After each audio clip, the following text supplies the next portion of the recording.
ఇబ్బందులు బాగా ఉన్నాయి. నాకు నిన్న ఉదయమే పురుషోత్తం రావు గారు ఫోన్ చేసి చెప్పారు, ఇట్లా జరుగుతోంది సార్, దీన్ని హైలైట్ చేయండి, ఆయన చనిపోయే సిచ్యువేషన్ లో ఉన్నాడు ఖమ్మంలో, ఇంకొక మిస్సింగ్ రిటైర్డ్ ఉద్యోగులు అని చెప్పాడు. యాక్చువల్ నిన్న హైకోర్టు ఈ జడ్జిమెంట్ ఇదంతా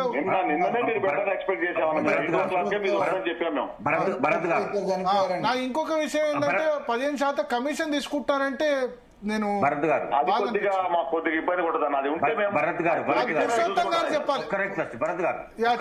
చెప్పండి.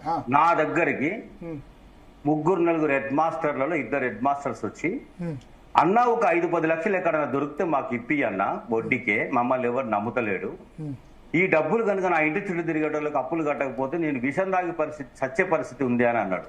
నేను రిటైర్డ్ అయినోని, నేను ఎన్నికల్లోకి దిగి ఎమ్మెల్సీగా పోటీ చేసి ఉపాధ్యాయులు నమ్ముకొని వాతలు పెట్టుకున్నా, నా దగ్గర కూడా డబ్బులు లేవు, మీకు మోరల్ గా నిలబెడతా, మీ వెంట నేను నడుస్తా, కానీ నేను మిమ్మల్ని చచ్చిపోవద్దు, ఆత్మహత్య చేసుకోవద్దు, మందు తాగవద్దు, ఉరేసుకోవద్దు, ధైర్యంగా ఉండండి, గట్టిగా ఉండండి, నాయకులు ఉన్నారు, జేఏసీ పనిచేస్తుంది, పోరాడుతున్నారు, కొట్లాడుతున్నారు, కాకుంటే మనం అందరం కలుద్దాం, ఇంకా దాన్ని బలోపేతం చేద్దామని ఎంత ధైర్యం భరోసా చెప్తే వల ఏడ్చి కూడా నా ఇంట్లో నుంచి వెళ్ళిపోయినాడు. నాకు నిన్ను మొన్న 2 రోజుల క్రితం నిద్ర పట్టే రాత్రి, అంత ఆవేదనతో వాళ్ళు వచ్చిండ్రు.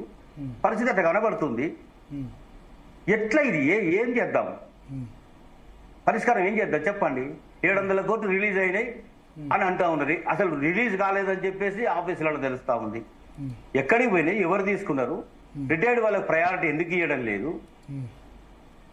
ఆయన వచ్చి 61 సంవత్సరం పెంచింది గత ప్రభుత్వం, ఈయన ఇంకొక 2 సంవత్సరాలు పెంచుతా అంటే నిరుద్యోగులకు తీవ్రమైన వ్యతిరేకత ఎదురవుతుంది అనే దాంతో ప్రభుత్వం వెనుకకు అడిగేసింది.